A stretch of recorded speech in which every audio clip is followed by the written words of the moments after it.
Good evening. Welcome in everyone to HogvilleNET YouTube Live. I'm Kevin McPherson. It is it's Hump Day Eve. It's Hump Day night. It would have been yesterday. Uh, and we've got multiple layers of intel tonight. I'm calling it a loaded intel segment. I did one of those a few days ago. Some people like intel and some people don't like it unless it's given you or given anyone that's tuning in exactly the results. I always talk about the difference between process and results, and some of the intel, most of it is process. It's really good stuff to kind of get you breadcrumbs to where things might be going. Something's changed, some things land like we think. We've been hearing for days, and I'm going to have several items here. We're going to go through it.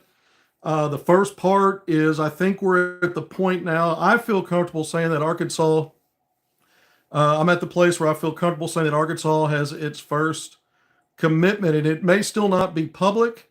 I gave it a chance to potentially be announced before I came on tonight. I was working on other stuff anyway. This is a name most of you are familiar with. This isn't going to be anything earth shattering. We've been hearing that Arkansas has not one but two big men in the fold, likely maybe privately committed.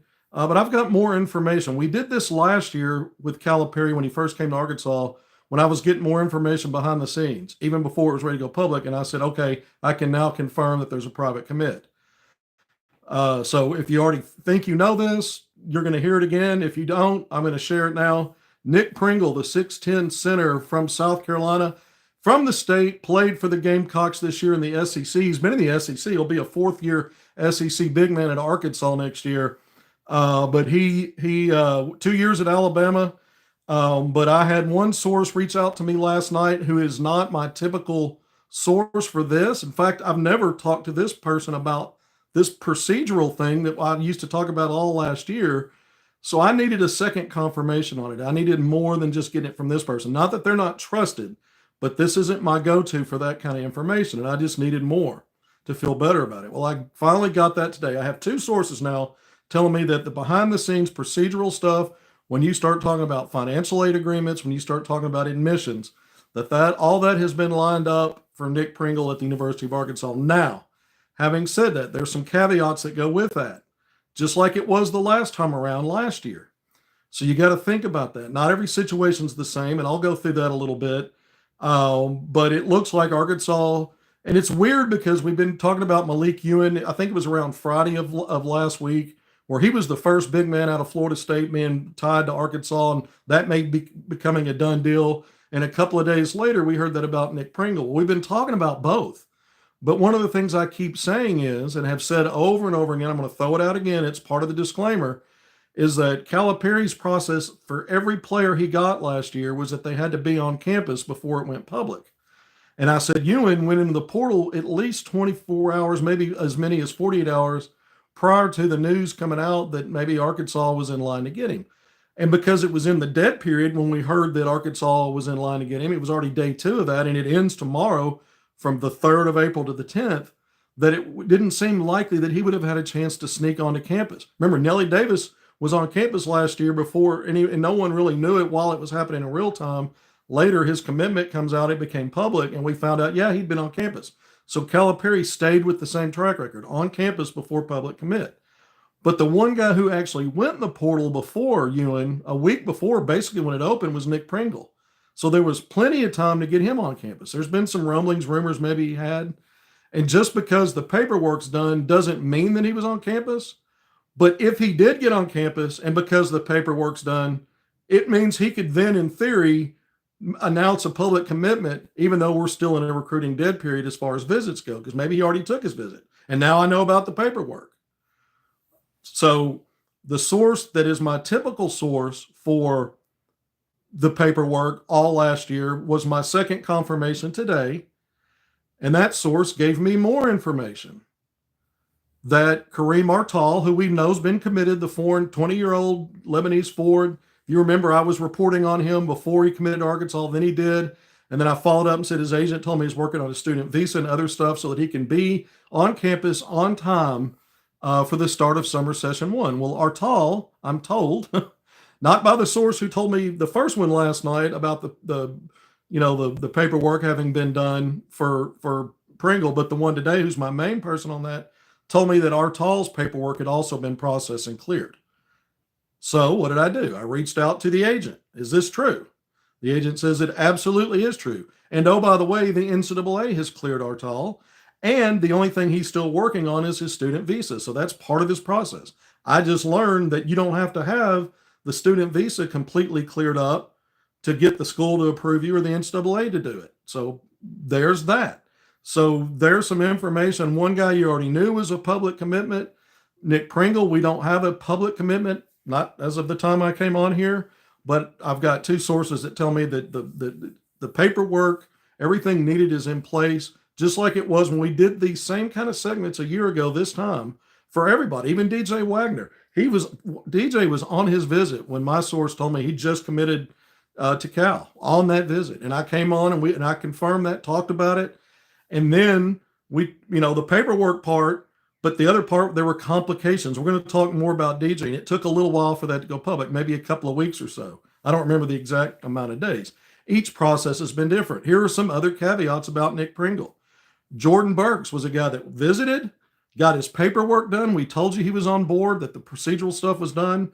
And then before it went public, Adu Thero came into the picture as a real possibility to be part of this team and this roster.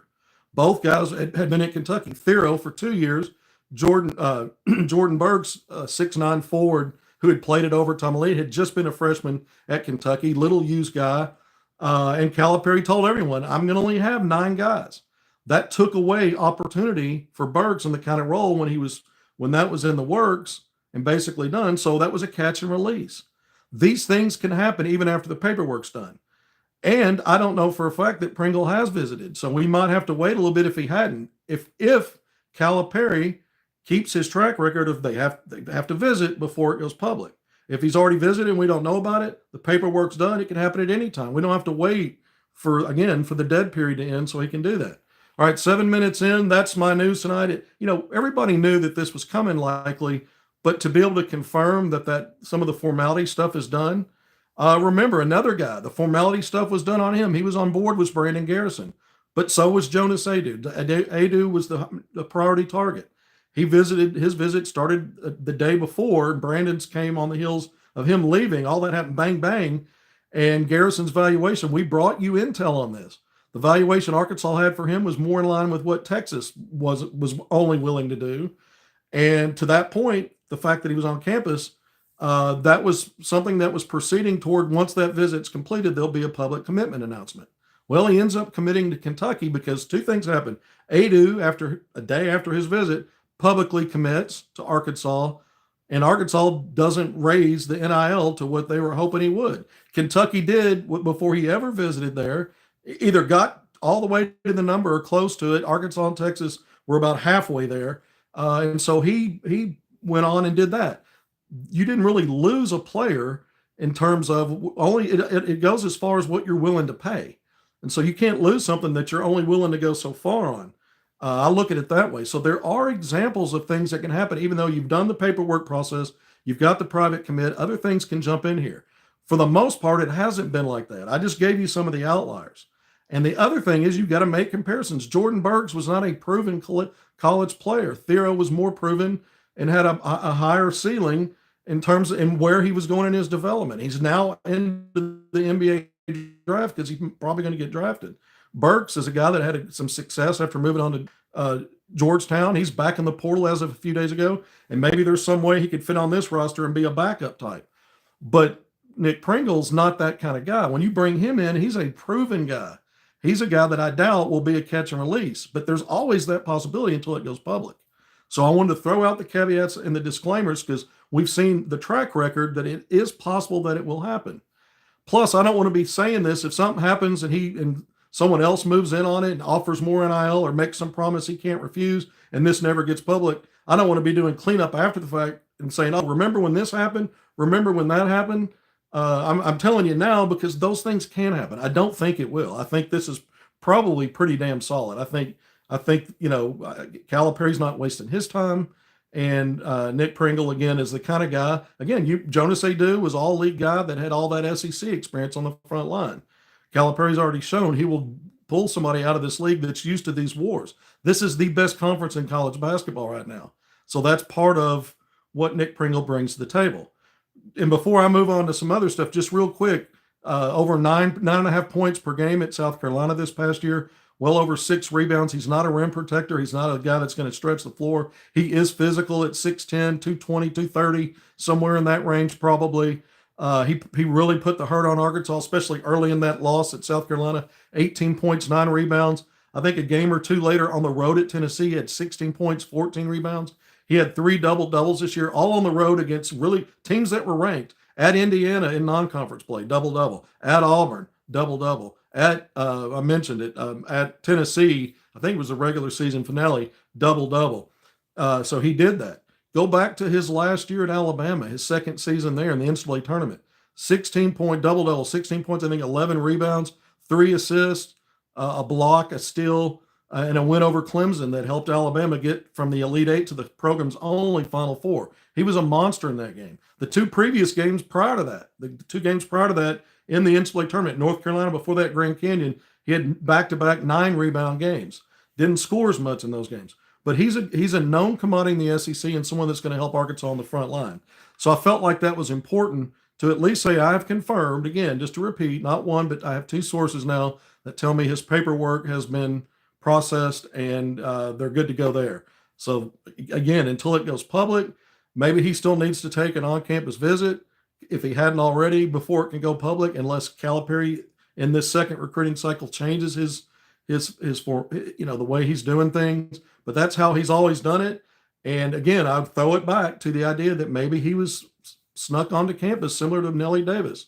So there's a precedent there to suggest we could hear about this at any time. Maybe we're not waiting on a visit from him now because he's already done it, and now we know the paperwork's done. So we'll see. Again, there was some thought that this could be announced as soon as today, but that would mean probably he's been on campus, and I can't confirm that. All right, so there was a lot of information there just to kind of sort through how I want to parse that out. And I've mentioned I had some intel in my last segment, I think it was yesterday, where I have a source that would know telling me what.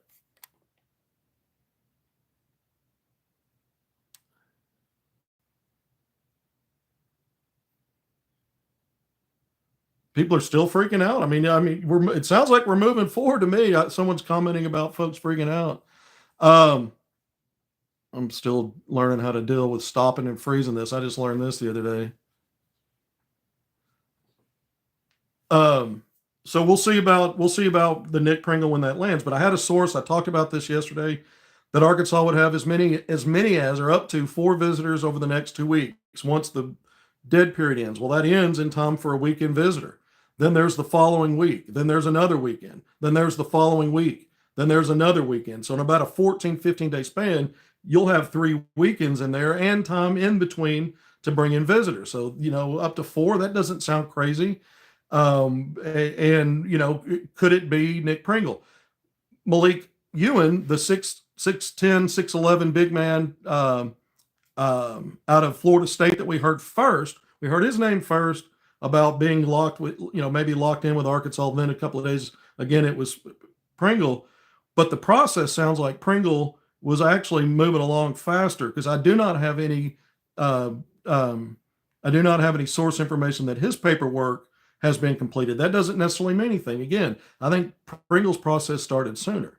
And there could be reasons why there are delays that are a little longer for some versus others anyway. I still believe, based on what I've heard, I had one source that came to me saying they thought he was already committed about the time that stuff was hitting Discord a few days ago. So we'll see if that becomes, when that becomes, the paperwork's done, and when his visit's scheduled. I highly doubt that he got on campus before the dead period started based on when he got in the portal. You never know, maybe. I can't rule that out.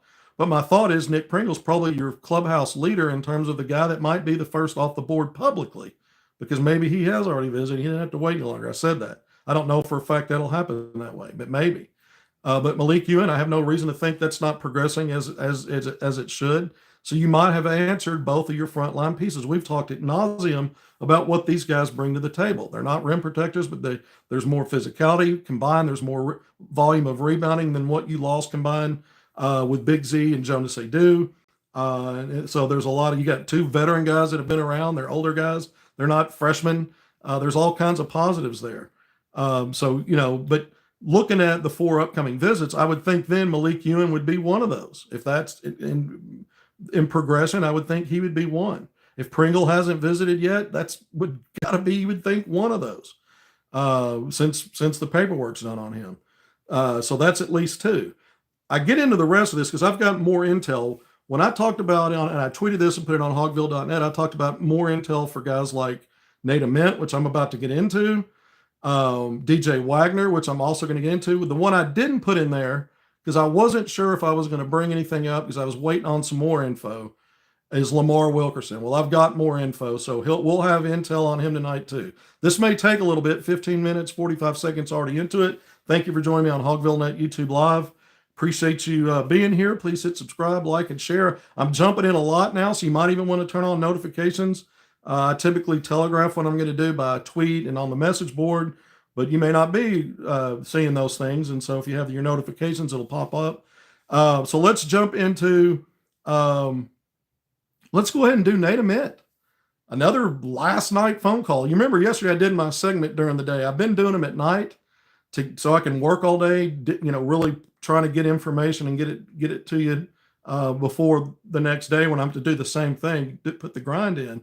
But yesterday, because Adu Thero went into the NBA draft pool, I needed to go ahead and he declared for the draft. I needed to go ahead and talk about that and what it might mean for other stuff. So we did it in the afternoon. I didn't do it at night, but I got a lot of information last night as part of a result of that.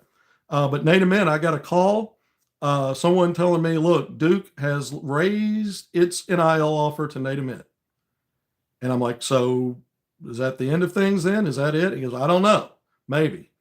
And then it's just been snowballing everywhere you look, this idea that Duke is now, maybe it's going to be Duke and Arkansas's out. So I have circled back. I've circled back to my source that told me what Arkansas's NIL offer was. And they had not heard the information. This was last night. They had not heard the information about, that Duke had raised its level. But I wanted to dig more about Arkansas's number that I'd heard. I'm like, was that the end of it? Is that the opening salvo? I never had a clear answer before that. And can you find that out if you don't know? And so at the end of that conversation, and I guess a text exchange going on while I'm still talking, I was told that Arkansas, the number that I had was not the end of it, was not the inline, necessarily the inline offer, that their valuation range allowed for a bump. I don't know what the Duke offer is. I don't know that. I just heard that they raised it to a point that might end it.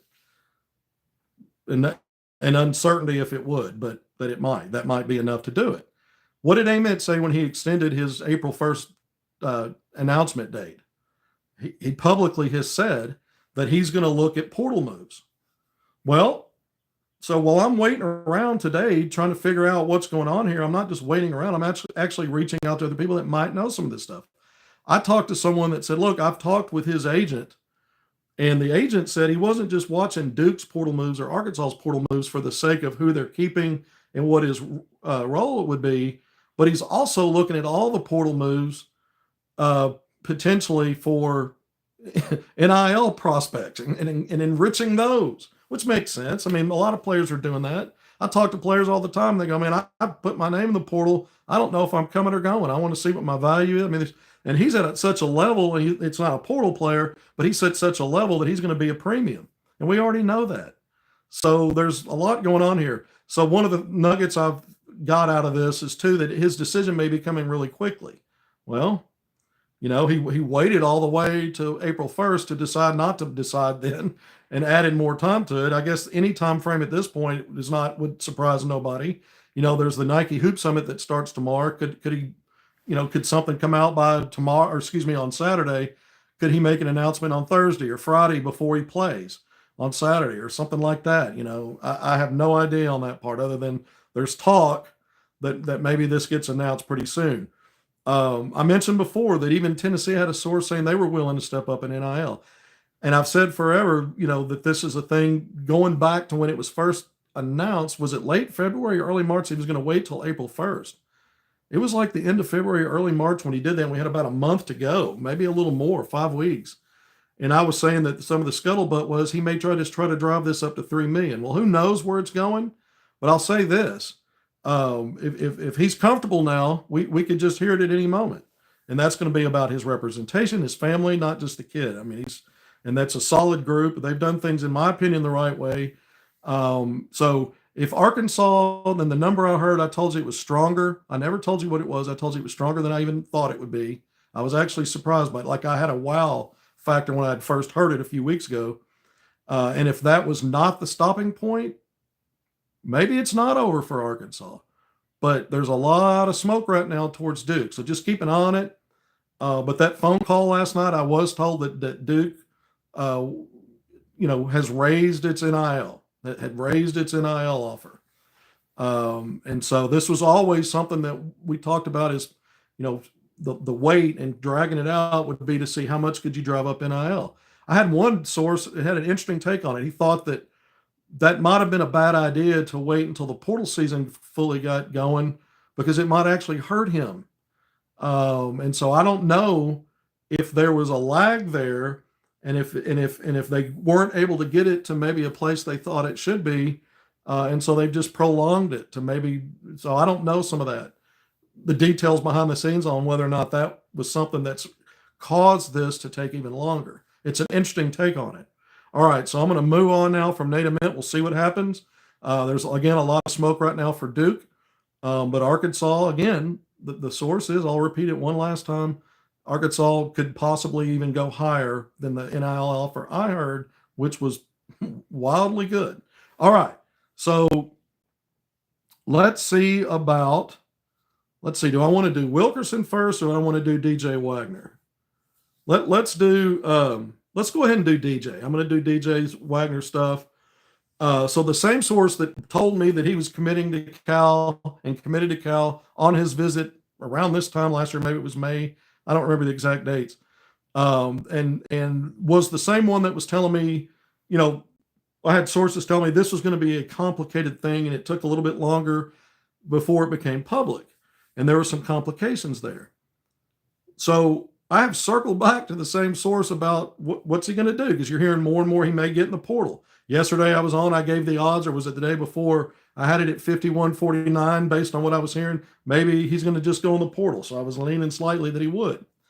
So this source is telling me once again, and I can't tell you what the complications are again. I won't do that. But he's saying those same complications that delayed that might be the same kind of things that keep him from ever going into the portal.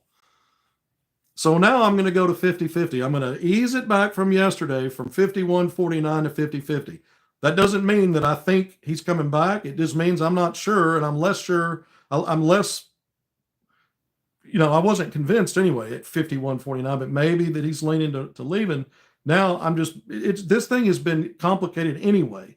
But whatever his situation is, and I know about some of it, it is complicated. It makes sense to me. I wish I could share that part. But I'm now backing down from 51-49 that he leaves back to 50-50 that he stays. So we'll see. That's not much of a difference, but this thing is changing daily as far as why he might go, and why this, why that. And we know some of those reasons. We can talk about those a little later. I'll come back and we'll talk numbers on the roster, and I'll get more into what's good about bringing DJ back and why if he leaves it may not be all that bad, similar to an Adu Thero. But one of the couple of certainties are if you're losing Wagner, if we know Thero's out and they were making a heavy NIL push to keep him. And if you don't get him, and that was a handsome, you got a lot more NIL money to play with, and there's still big names going to the portal. A lot of them today, and I'm going to have some of that information. So, I see comments coming over. Duke's getting Ament to Duke. We'll announce Friday. Yeah, I've heard that. Look, that may end up being true. I'm not disputing that. What I'm saying is that anybody that's willing to escalate their NIL, and we're seeing it a lot, where you think it's getting close to an announcement and it doesn't happen, and maybe it's another team that moves in, and that's because the driving price went up. We saw that with Arkansas, a much lesser scale with Muhammad Silla, class of 2025, privately committed to Cal. The NIL offer wasn't even as good as Georgia Tech's. It was close. And then at the last minute, Georgia Tech upped it. I was told, ended up being told it was beyond even the initial asking price. If there was, well, what would you come here for? And they got that worked out, and he didn't come to Arkansas. That's fine. Arkansas could have raised NIL to keep him. That was not that kind of a priority. But these things happen, even at that level, even higher levels. So yeah, Ament may be off to do. So, but the DJ situation is very fluid. But the complication that makes sense because I know what they are, and it's it's not about his Nike contract. That would limit some of his options probably. But there's talk about St. John's, or there's been talk about Miami. Some of that stuff's out there. We'll see what happens. At the end of the day, I think because of some of the complications, I think the only thing that can maybe ease that is if some school jumped out with a big promise and a bigger NIL, and he's getting a handsome NIL payday at Arkansas. So, or the other part of that is Arkansas says, well, we can't promise you what schools promise you in terms of role or playing time. And if they're offering something equivalent in NIL, maybe you should go. Calipari's very loyal, but he's not. I said that loyalty the other day on the Big Z situation. Big Z, they had demands about playing time and a role that loyalties be damned. You can only be loyal to the extent of it not hurting your team and what your plan is. DJ Wagner's not Big Z. They're different scenarios and what he brings to the table. He's been with Cal for years now. His family has been. That changes all of that. But he was getting a nice NIL payday. There's just things that don't make it simple for him to just go. Not that anyone's handcuffing him, but his own stuff from his camp that maybe that's just another situation where he rides with where he's at. And folks can be divided on what that means and who that's good for. All right, nearly 27 minutes in. That's my latest on DJ Wagner. I'm back to 50-50 on that. Not a lot of intel there. The Wilkerson stuff's really interesting because I've been getting more and more. We talked about some of it yesterday. This was started last night, but I wanted more and I got more today. And I'm going to give you a little bit more information on who I talked to today. The one I talked to today. I won't tell you about the source from last night, but it's becoming more and more clear that I did tweet it out midday today that whereas there was a lot of smoke with Lamar Wilkerson, the Ashdown native, Sam Houston State transfer veteran, 6'5" shooting guard wing, there was a lot of smoke toward Indiana. And then I tweeted today, well, I started hearing it last night. Maybe it's Kentucky. Everybody's stirring around. The Indiana writers are hearing maybe Kentucky's getting momentum. And the Kentucky writers think that there are the folks that cover it. All right, so I got some of that last night. But I had another conversation last night after some of those conversations that maybe Kentucky was in there, and I wanted to see what more I can learn.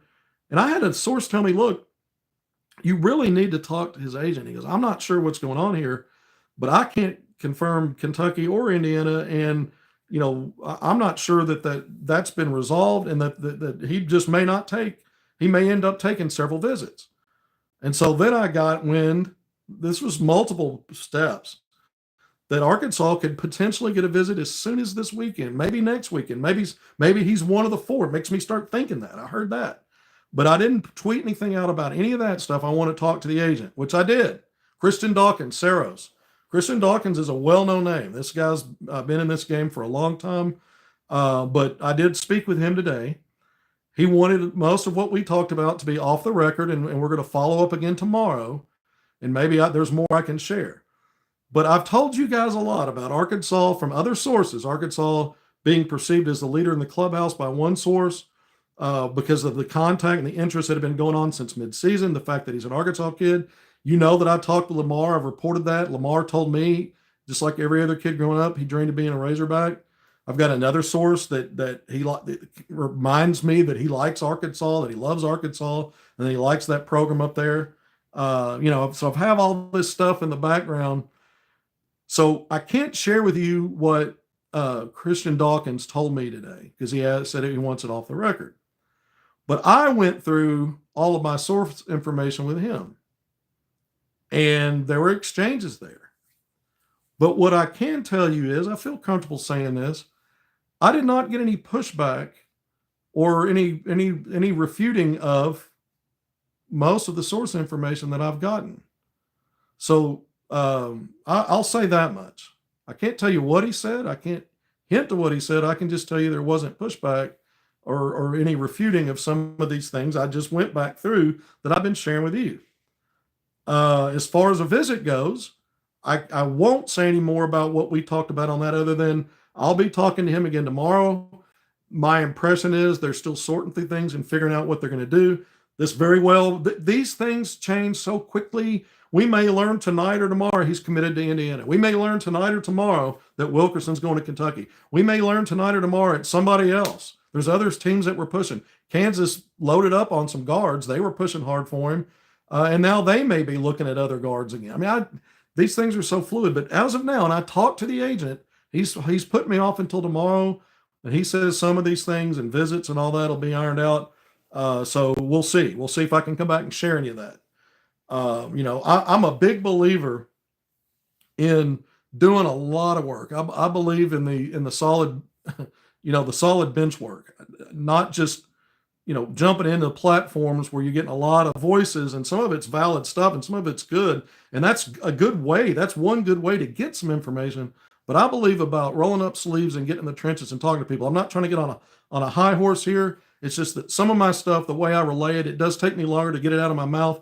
I'm not going to always get the same confirmation on the same information, but I want to get more to build a picture to help me form what I think, get an educated guess of where things may or may not be going. So I'm not calling out anybody else on how they report anything like that. I'm explaining how I do it. All right. So we've got Lamar Wilkerson information. I've talked a lot about him. If you need a reminder, 6'5" Ashdown kid, won a 3A state title at Ashdown. I covered that game and covered him in high school back in 2019. 20.5 points per game, 4 rebounds, 2 assists, just over a steal, shot 7.7 threes per game at a 44.5% clip, shoots over 80% from the field, and his overall field goal shooting is over 47%. So there's kind of some more background on what he brings to the table. He brings a perimeter threat. If you're losing out on Nate Ament, who's a perimeter threat, then this is the kind of guy that can help you answer that, even though one guy's more of a jumbo wing, which is a 3-4 at Arkansas. The other one maybe a 2-3, but somebody by some committee based on, and at least one high level kind of shooter in that committee, you're looking for somebody there. Nate Ament helps answer that. I said forever that the Lamar Wilkerson thing is going to come down to the highest bidder likely, no matter how much he loves Arkansas.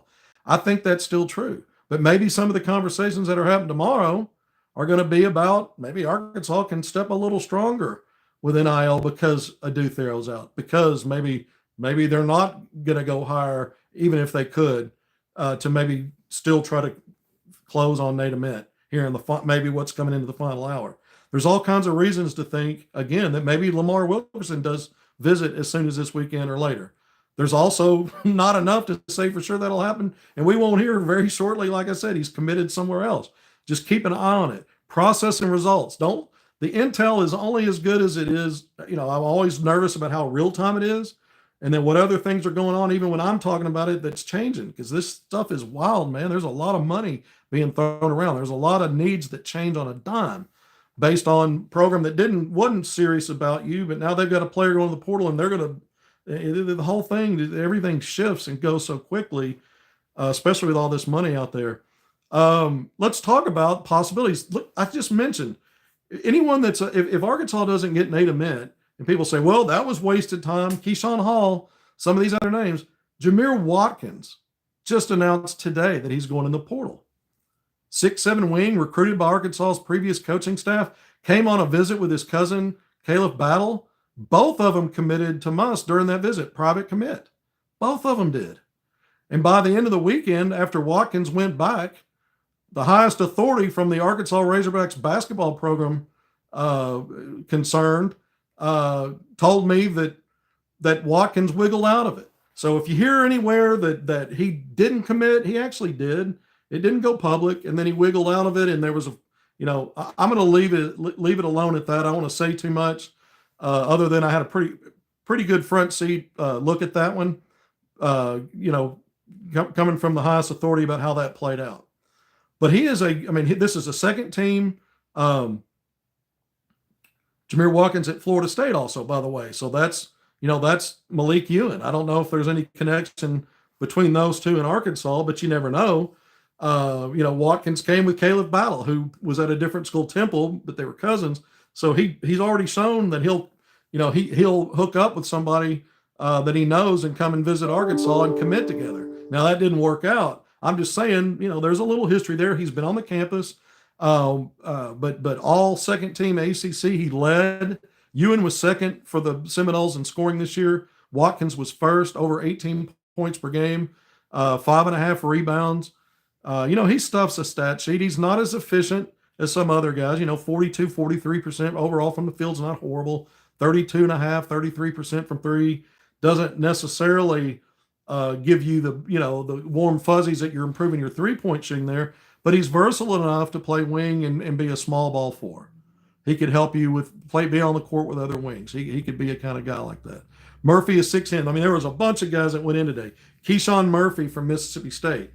Remember, I didn't talk much about Farrell Payne and Solomon Washington. I told you, as soon as Buzz Williams took that Maryland job and they jumped in the portal right after that, I was just assuming they were following him, and sure enough, quickly they announced they did. It took a little longer for Keyshawn Murphy to go in, and it was after A&M announced its replacement, Bucky McMillan. So I don't know, I don't know that this is telegraphs at all that he's going to be heading and following Buzz to Maryland. I mean, I don't know that for a fact that it won't, but he's a guy that's out there and really, played well against Arkansas this year. Another frontline guy, and more of a rim protector than the two guys Arkansas has. He's the kind of guy that I would not expect you would try to add as a third piece to the center rotate line. But he's the kind of guy that if something doesn't work out for any reason with Nick Pringle or Malik Ewan, maybe that's someone you go after. Yeah, Cal. Okay, someone's mentioning Cal at the Thunder Lakers game. So I got a phone call. That was one of my calls yesterday. Someone going to that game saying, "Hey, I may be in a situation where I got to talk with Cal." It was the oddest call. He goes, "What can you tell me about Arkansas recruiting or something that I can bring up? Like, congratulations." Well, technically right now there's nothing public. So if you say something, he's going to look at you funny a little bit about one of these guys that's not publicly committed right now. And I said, maybe congratulate him on the fact that he got another player to the NBA draft, Dew Theory. That just got announced. And so then I went on to social media. I was going to tweet that Cal was going to be there. And I saw a couple of, he was already in the building or something. I don't know. By the time I got to it, someone already put out a photo with him and LeBron James. But this is all interesting stuff. You hear about 5%, less than 5% of the conversations I have, but some of it's really interesting. And it also tells you that Calipari moves in his own ways. He's the Don. He's the GROW. He's the best to ever do it. There's no fear in the fact that Arkansas doesn't have any players off the board, and teams that played in the Final Four already have commitments. Again, his process is different. We've always talked about the private commits. Once the procedural paperwork stuff's done, it's a matter of time of just getting on campus when it happens, and it did. And the ones that didn't, you upgraded in the situation with Jordan Burks. Brandon Garrison, you already had your 1A. That was Jonas A.D. We knew he was 1A. Why? He visited first. He committed when the other guy was visiting. And if you get Brandon Garrison, you probably don't retain Trevor Brazile, which to me, the way he played the last 9 games is better than what Garrison brought to Kentucky anyway this year. There's some talk that Garrison may be getting in the portal, by the way. There's some talk about that. There's a frontline player out of Robert Morris that I've been asked about multiple times. Is he tied to Arkansas?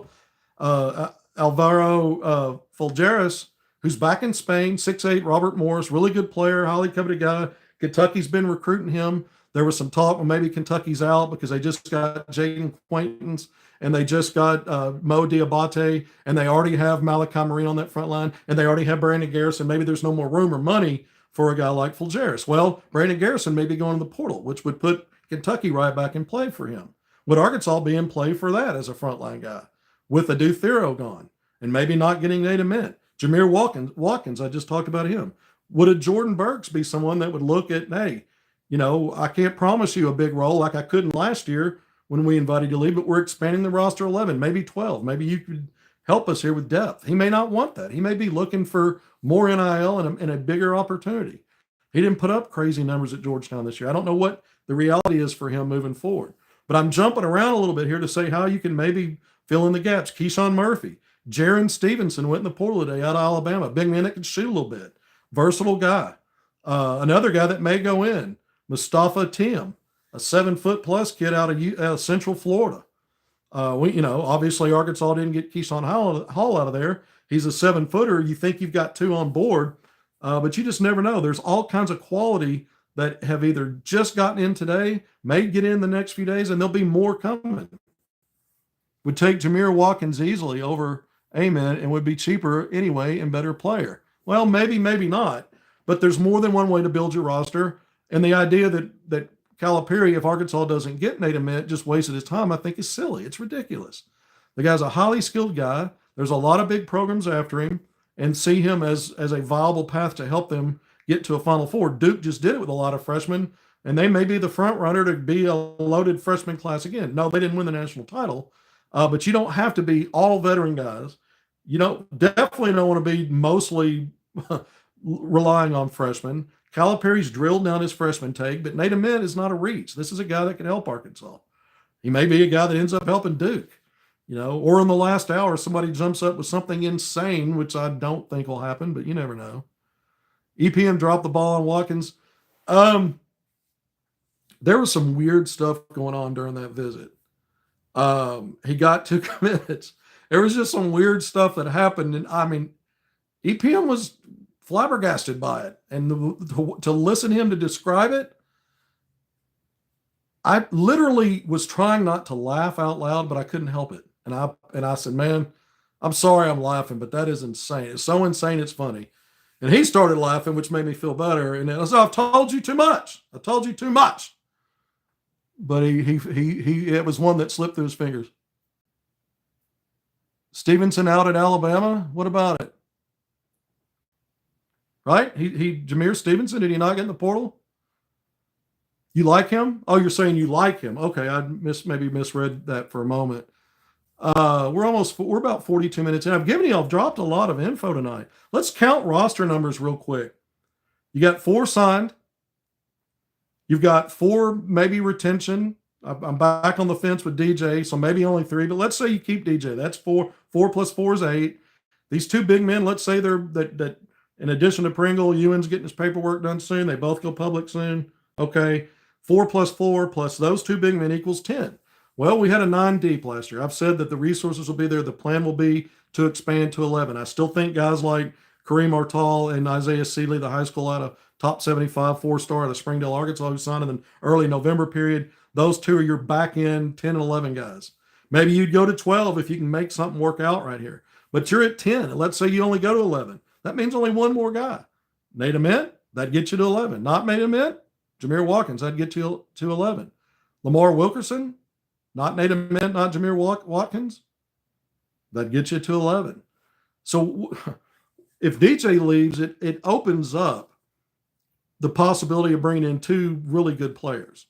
And if you're bringing in 2 really good players, it expands your opportunity to bring someone that's a sniper. And I'm not wishing DJ away. There's positives and negatives there. Had Boogie Flan not gotten injured, DJ's not getting the primary ball handler role, which is when he played his best basketball. He doesn't help you from the 3-point shooting aspect of it. It was awkward when he was off the ball. There were 2 exceptions to that last year. I mentioned one of them the other day, the Kansas exhibition game. Those 2 guys each scored over 20 points and combined for like 46 or 48 points in that exhibition win over Kansas. The last real team with a pulse that I remember they both played really well together was Michigan in New York City. I think Boogie ended up with 20 points, had a really big game in his homecoming. Arkansas wins by 2, and DJ had that monster second half. Remember that? Put up a big night because of the second half. He went off. He was streaky like that when he would score. It was a lot of times those big second halves. So I don't remember a whole lot of times where those guys were jiving, thriving, and gelling together. And it threw off other things. Nelly at the 3 was not good for him. It was not good he was dealing with that wrist injury. It wasn't a good fit. And you were smaller defensively with that lineup. It wasn't about, it's easy to say, well, Boogie, it was Boogie. He got hurt. He went out. Now all of a sudden, no. If it had been DJ that got hurt, they might have had the same kind of turnaround because you'd have the same shift. You'd have Nelly to the 2, Carter to the 3. It changed guys maybe in their more natural roles. I don't think DJ's a natural point guard. I think even though Boogie was a scoring point guard, he was a better facilitator, much better taking care of the basketball. DJ played his best basketball as a lead guard, but by the end of the year, he was still consistently making some of those plays. So let's not just focus on the bad, though. This guy was more physical defensively. He was bigger than Boogie. You're bringing in Darius Acup Jr., you know is going to have the basketball. You're not going to have a situation. You're going to be right back to the same situation. It's what I've talked about. One of DJ's part of his decision process. You got to deal with that again. You've done it 2 previous years. The difference at Kentucky was, yeah, he was hurt. So you haven't, there's some of that you lay off on it. But everyone else that played on the ball some and they were splitting time doing it, they could all shoot from 3 at a high clip. And so it worked. It worked. DJ was the one outlier. But you could move those guys off the ball, and when DJ was on it, and it wasn't clunky because they could catch and shoot. They could find ways to score quickly. When you can knock down threes at a high clip, that means you don't have to pound the damn thing and look for driving lanes. But Arkansas didn't have that dynamic with DJ this year, with Boogie healthy. That wasn't there. So every situation's a little bit different. You want DJ back, that's retention. It'd be year 3 for him with Cal. He's a tough-nosed kid. He was a big part of Arkansas' success. No one's denying that. There's plenty of reasons to want him back. And if you don't get a shooter as a result of that, then you don't get a shooter, and you got to figure it out by committee. Trevor Brazile looks like he's going to get maybe maintain the role he had with Theo gone now. And he was a guy that was really elevated. He was always an efficient three-point shooter, but you couldn't keep him on the court long enough for a variety of reasons, most of it not being very impactful in a positive way. He got to a point where he figured something out. He consistently going out and getting double-doubles or close to it and consistently knocking down a volume of threes. He even raised his three-point percentage to 39% in the last 9 games. Malik Thomas is a guy shooting 8.4 threes per game this year at overtime elite on that circuit and made over 38%.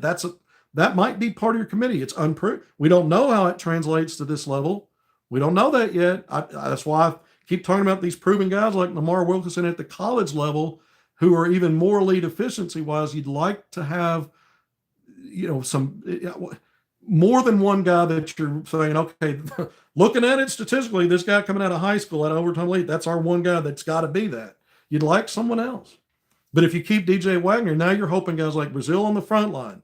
If you don't get Nate Ament, somebody else that's going to be competent, that Malik Thomas is competent, that somehow Darius Acup translates to at least a 35% shooter from 3. There's no guarantee. You got to figure out a way to. But we knew looking at last year's roster with all the talent, size, length, some of the skills that were really good, that one of the skills probably that was going to be lacking was consistent three-point shooting. Well, no doubt. Then you look at the Elite 8 teams and the Final 4 teams this year, and all of them were 35% or better, except maybe 1 or 2 in the Elite 8. I think Tennessee was at 34%. Arkansas was at 33%. They weren't there. They were really good defensively overall, except they couldn't close out defensive possessions with defensive rebounds enough. They had good rim protection. Well, some of the trade-offs on these big men, maybe not as much rim protection, but collectively bigger bodies, more physicality, certainly in the case of Pringle, and collectively better rebounder. I mean, you got to, so you're going to have some trade-off on what you're replacing. Some of it's not going to be as good, and some of it's going to be better. And you just got to figure out then what else around those positions that we just swapped and got some qualities that we didn't have last year, maybe forfeited some. But what are we getting out from other position groups that maybe help us? You want to kind of have some size at positionally. That's something Calipari's always done a really good job of, is having good size and athleticism and length positionally from guards on up. Not that everybody, Acuff 6'2", Boogie Flan 6'2". Not everybody, but those guys also had special qualities about their play. Qualities special enough where they're projected as coming out of high school as first round, maybe lottery guys. And we're not talking about superpowers like Ja Morant had, but they've got other stuff and a combination of things sometimes. You like it that Acuff and Malik are always in stroke mode. Yeah, it's a different game. The college game, they're just going to have to learn. It's a lot, obviously the offensive schemes. You've got to establish a lot of things. You can't just establish that 2 guys are going to go out every night and chuck up shots. You got to get them to learn. Just like Carter Knox had to learn that. He took a lot of bad shots early on, Wasn't this timing of his shots, the angles, the spots, and you could tell he was chasing shots, man. He was wanting to, there's a mentality, if I'm not making some shots, I'm not really in the game. And it's just not how it is. You got to learn the game, play within the flow of the game, and then you learn. And Carter Knox, by the end of the year, was supremely good for a freshman, even though it was the end of the year. Supremely good at getting to his spots, understanding how to use that big, strong frame and get to the basket, draw free throws. His three-point shot selection was much better. And he wasn't ball dominant getting to his stuff. He made quick decisions with it.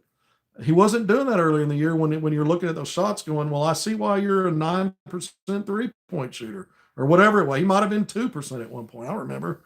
So, freshmen, there's learning curves there. Some guys pick it up faster, some don't. It may not be on day one.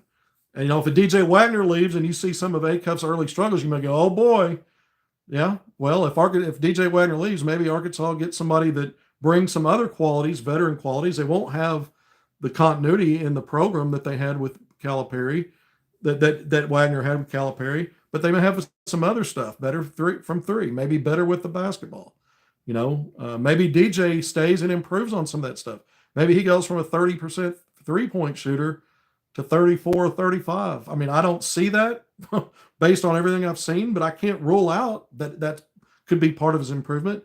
Maybe part of his improvement is improving with the ball and cleaning up those lazy passes, telegraph passes that were slow and just, I mean, I could see him coming. I'm like, he does it every game. He's a 3, 4, 5 turnover guy a lot of nights. Even though he was helping Arkansas win, sometimes he was part of the equation of why Arkansas was letting go a big lead. I mean, I'm not trying to bang on one guy and say, well, he should go. No, he could get better. He can continue to improve. He's got a great pedigree in his family in terms of, that's a serious basketball family. He's got plenty of resources to turn to on how to improve. And he's got a coaching staff that helped everybody improve this past year. I know you all saw that, right? It was awesome. The DJ disrespect is disgusting. Okay, well, I'm trying to throw the positives in there too. Wilkerson visit news just shared by Tipton. Okay. Was that? Okay, so which news? Visit to Arkansas, visit somewhere else? Not sure if that's accurate or not. Someone saying Wilkerson visit news just announced by Tipton. Well, is that Arkansas? We just talked about it. Just talked about that it's looking like Arkansas could be right there for.